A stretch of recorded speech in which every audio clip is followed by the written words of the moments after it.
21대 대선 공식 선거운동이 본격적으로 진행되는 가운데 기독교 윤리실천운동이 공명 선거운동을 진행합니다. 성소수자를 위해 축복기도를 했다는 이유로 교단 재판에 넘겨진 목회자들에 대해 감리교연회 재판에서는 출교 판결이 내려졌지만 총회 재판에선 출교 파기 처분이 내려졌습니다. 엇갈린 판결에 대한 해석이 분분한 가운데 목회적 관점에서 성소수자를 어떻게 봐야 할지 보다 깊은 대화가 필요하다는 지적이 나오고 있습니다. 대형 산불이 발생한 영덕 등 경북 지역의 피해 복구를 위해 성금 기부가 계속되고 있습니다. 인천과 광주, 전남, 교계를 비롯해 지역을 가리지 않고 도움의 손길이 이어지고 있습니다. 여러분 안녕하십니까? CBS 뉴스입니다. 21대 대선 후보들이 본격적인 선거운동에 돌입한 가운데 기독교 윤리실천운동이 공명선거운동을 진행합니다. 기윤실은 한국교회가 공직선거법을 준수하고 민주주의 회복에 앞장서 줄 것을 당부했습니다. 오요셉 기자의 보도입니다. 6.3 대선을 앞두고 한국교회와 기독시민들의 건강한 선거 참여를 위한 공명선거운동이 시작됐습니다.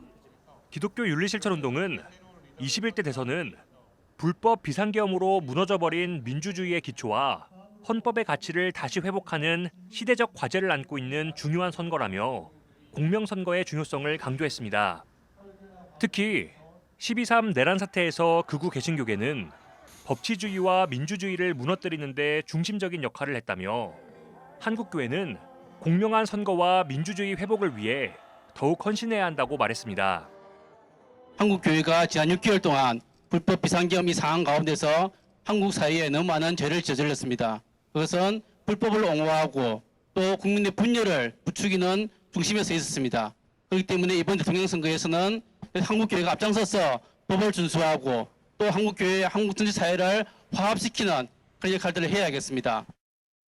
기윤실은 공직선거법은 종교단체 내에서 직무상 행위를 이용해 구성원에 대해 선거운동하는 것을 금지하고 있다며 설교나 기도 시간 주의를 기울여 달라고 요청했습니다. 해당 내용에 대해선 헌법재판소에서도 목회자와 교회 지도급 인사들이 교인들에게 미치는 영향이 막대하기 때문에 합헌 결정을 내린 바 있다고 설명했습니다. 직설적으로 얘기하지 않고 비유를 해서 얘기를 하더라도 누구든지 들으면은 어떤 후보를 지칭하는지 어떤 정당을 지칭하는지 이런 것을 알게 되면은 그것도 처벌을 받습니다. 그렇게 해서 실제로 처벌받은 사례들도 있습니다. 강단에서 또 기도할 때 이런 것을 특별히 주의를 하셔야 됩니다. 한편 기윤실은 Talk, Pray, Vote, TPV 캠페인도 함께 진행합니다. 어느 때보다 정치적 분열과 갈등이 극심한 때에 교회 안에 건강하고 안전한 대화의 장을 형성하자는 운동입니다. 소책자를 활용해 헌법과 민주주의, 주권과 권력, 한국 사회의 당면 과제 등 다양한 질문으로 대화하고 정의와 평화를 실현하는 정치를 위해 함께 기도합니다. 또 체크리스트를 통해 각 후보의 비전과 역량, 공적과 공약, 약자에 대한 태도, 도덕성 등을 살펴보며 소중한 한 표를 행사하도록 돕습니다. 이러한 대화와 또 기도와 분별력을 가질 수 있는 평가들을 통해서 선거와 관련된 제도, 정책, 인물들에 대한 수준을 높일 수 있는 기독 시민들의 바람이 담길 수 있으면 좋겠습니다. 기윤실은 교회가 지켜야 할 공직선거법을 알기 쉽게 정리한 자료와 포스터를 교회에 제공하고 주일 예배와 설교, 광고를 모니터링해 선거법 준수 여부를 확인할 계획이라며 한국교회의 동참을 당부했습니다. CBS 뉴스 오요셉입니다.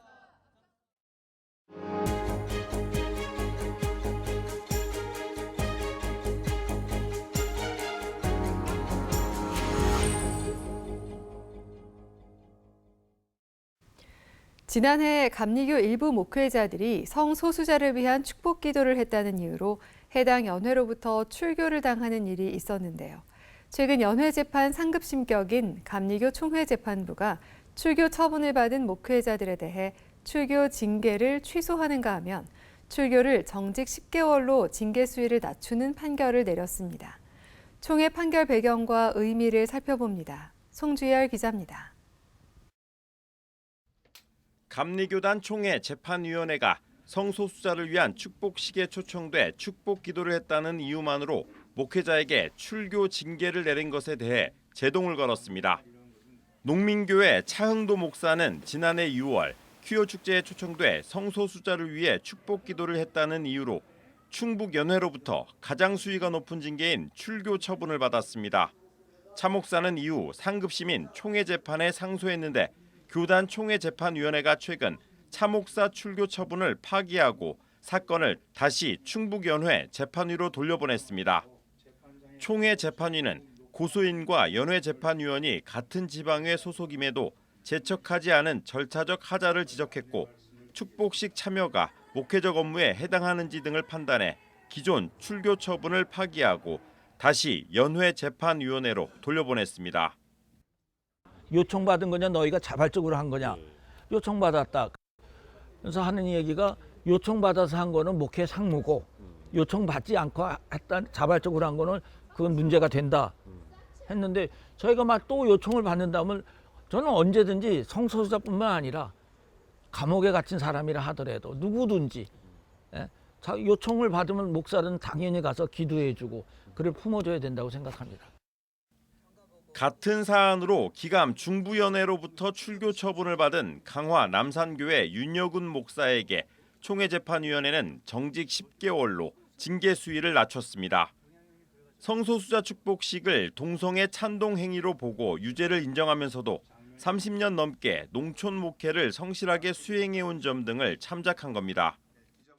속상하고 가슴 아프고 그런 것이 개인적으로도 감내해야 될 부분도 있겠지만 그래도 30년이 훨씬 넘죠. 목사가 목사를 오라고 하고 그리고 나에게 하나님의 복을 좀 또 하나님의 위로를 또 하나님의 평화를 나에게 전달해 달라고 하는 사람들을 어떻게 거절할 수 있겠습니까? 뭐 똑같은 상황이 된다고 해도 똑같이 할 수밖에 없을 것 같아요. 지난해 성소수자 축복식에 초청돼 축복 기도를 한 감리교 목회자는 모두 9명. 이 가운데 기감 충북연회와 남부연회, 중부연회 소속 목회자 4명이 절차적 하자 논란에도 불구하고 해당 연회 재판위원회로부터 출교 처분을 받은 바 있습니다. 그런데 연회 재판의 상급심 격인 총회재판위원회가 재심을 청구한 목회자 3명의 출교 처분을 파기한 겁니다. 그동안 교단 내부에서는 목회적 관점에서 성소수자도 차별하지 않고 선교의 대상으로 삼아야 한다는 의견과 동성애를 조장하는 퀴어 신학은 이단이라는 의견이 첨예하게 대립해왔습니다. 교단 내 상반된 여론은 최근 총회 재판 결과를 두고도 나타납니다. 성소수자 축복식에 참여한 윤여군, 차흥도, 김형국 목사를 지지하는 이들은 감리교회의 신앙과 교회의 본질을 다 지키지 못한 아쉬운 판결이라며 낮은 자리에서 복음을 실천한 목회자들 모두 무죄라고 주장했습니다. 반면 감리회 동성애대책통합위원회는 총회 재판이 교리와 장정을 무시하고 동성애를 찬동하는 동성애 축복식을 진행한 이들에 대해 올바르게 판결하지 못한 것을 회개하라고 촉구했습니다. 재판 결과를 두고 첨예하게 다른 입장이 맞서는 상황에서 교단 내에서 적절한 대안이 필요하다는 목소리가 나오고 있습니다. 목회적 관점에서 성소수자를 어떻게 대해야 하는가는 비단 감리교단 문제만은 아닙니다. 이제는 재판 결과를 떠나 무엇이 성서적이고 신학적이고 목회적 관점에서 올바른 일인지 대화를 시작해야 할 때라는 지적입니다. CBS 뉴스 송주열입니다. 기독교 대한감리회가 감리회 본부를 광화문에서 경기도 양주시 일영연수원으로 이전하고 본부 이전 감사 예배를 드렸습니다. 기감 김정석 감독회장은 감리회 본부 이전을 통해 새로운 부흥을 꿈꾸는 기회로 삼고 하나님 나라를 위해 합당하게 쓰임받는 감리교회가 되자고 당부했습니다. 기감은 이번 본부 이전으로 기존 감리회 본부를 비롯해 광화문 감리회관 빌딩에 입주해 있던 서울, 서울남, 중앙, 서부연회 등 4개 연회 사무실과 평신도 단체 사무실 등이 함께 이전했으며 도서출판, KMC 서점과 감리회관 관리부는 남는다고 밝혔습니다. 또 미국 UMC 아시아 선교사무소와 UMC 선교부 재단 사무실도 광화문에 남고 감독회장실과 본부교회, 행정기획실 등이 있던 16층은 로펌에 전층 임대했다고 밝혔습니다. 한편 기감은 1930년 남북감리교회 통합 당시 기독교 조선감리회 이름으로 광화문 시대를 연 지 95년 만에 광화문을 떠나 감리회 본부를 경기도 양주로 이전하게 됐습니다. 기독교 대한선교교회가 영남 지역 산불 피해 복구를 위해 교단을 초월한 협력에 나서고 있습니다. 기성총회는 오늘 대한예수교장로회 통합총회 김영걸 총회장을 만나 산불 구호 헌금 5천만 원을 전달했습니다. 기성총회는 대한예수교장로회 합동총회에도 5천만 원을 전달할 예정입니다. 기성총회 류승동 총회장은 사랑으로 연합하는 모습을 보일 수 있어 감사하다며 작은 힘이지만 진심이 전달되길 바란다고 말했습니다. 대형 산불이 발생한 영덕 등 경북 지역의 피해 복구를 위해 성금 기부가 계속되고 있습니다. 도움의 손길은 인천과 광주, 전남 등 지역을 가리지 않고 이어지고 있습니다. 포항 CBS 유상원 아나운서가 전해드립니다. 인천 은혜의교회는 지난 10일 산불 피해를 입은 영덕 석동교회와 매정교회를 방문하고 성금을 전달했습니다. 당회원과 청년부 등은 예배당과 사택, 식당이 모두 불에 타버린 현장을 둘러본 뒤 두 교회에 2천만 원씩 모두 4천만 원의 성금을 전달했습니다. 많은 교회들이 이렇게 산불 피해를 크게 당했다는 것을 저희가 알게 됐고, 그 중에서도 특히 석동교회하고 매정교회 두 교회가 예배당이 전부 이제 타서 예배를 드릴 수 없을 정도다. 마음 아픈 소식을 듣고 저희가 특별히 두 교회를 그래도 먼저 가서 도우는 게 좋겠다 해서 우리 청년부들하고 이렇게 함께 우리 동역자들이 이제 오게 됐습니다. 이들을 만난 자리에서 김광열 영덕 군수는 위로와 기도, 성금 기탁에 감사드린다며 지역교회에 조속한 피해 복구를 위해서 적극 지원하겠다고 밝혔습니다. 이와 함께 한국기독실업인회 CBMC 광주 전남연합회는 경북 지역 산불 피해 복구에 써달라며 지난 9일 CBMC 경북연합회에 구제성금 500만 원을 전달했습니다. CBMC 경북연합회는 다음 달 20일 강구교에서 열릴 예정인 산불 피해 복구를 위한 영덕군 연합기도성회를 통해서 영덕 지역에 성금을 전달할 예정이라고 밝혔습니다. 한편 지난 3월 경북 의성에서 시작해 영덕까지 확산한 산불로 영덕에서는 3,170억 원의 피해가 난 것으로 잠정 집계됐습니다. CBS 뉴스 유상원이었습니다. 한세대학교가 오늘 개교 72주년을 기념하는 감사 예배를 드렸습니다. 설교를 맡은 여의도 순복음교회 이영훈 목사는 진리 되시는 예수님을처럼 생각하고 예수님처럼 살아가면 이 세상은 아름답게 변할 것이라며 참된 진리 가운데 서서 자유를 누리는 젊은이들이 되어달라고 당부했습니다. 한편 여의도 순복음교회는 한세대에 발전기금 20억 원을 전달했습니다. 한세대 백인자 총장은 여의도 순복음교회 후원 덕분에 학교가 위기를 극복하고 오늘에 이를 수 있었다며 더 높은 곳으로 도약을 위해 최선을 다하겠다고 말했습니다. 아신대학교가 최근 개교 51주년 감사 예배를 드렸습니다. 설교자로 나선 아세아 연합신학대학원 이장호 이사장은 하나님께서 인도해오신 지난 51년의 역사를 기억하자며 복음 진리에 기초한 정체성을 앞으로도 지켜나가자고 말했습니다.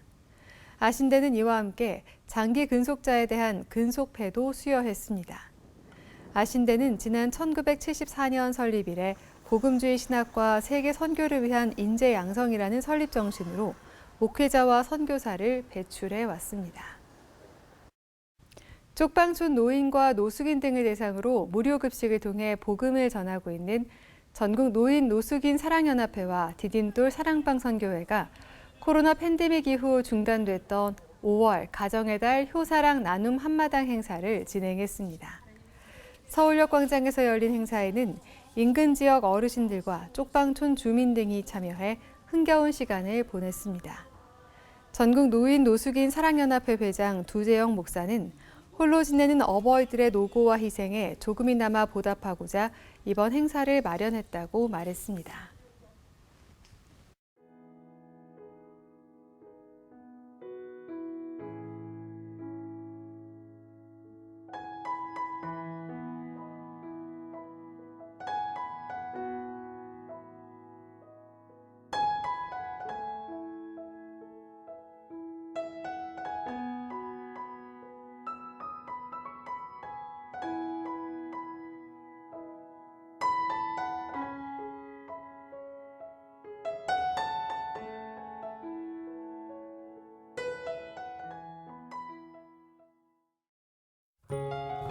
날씨입니다.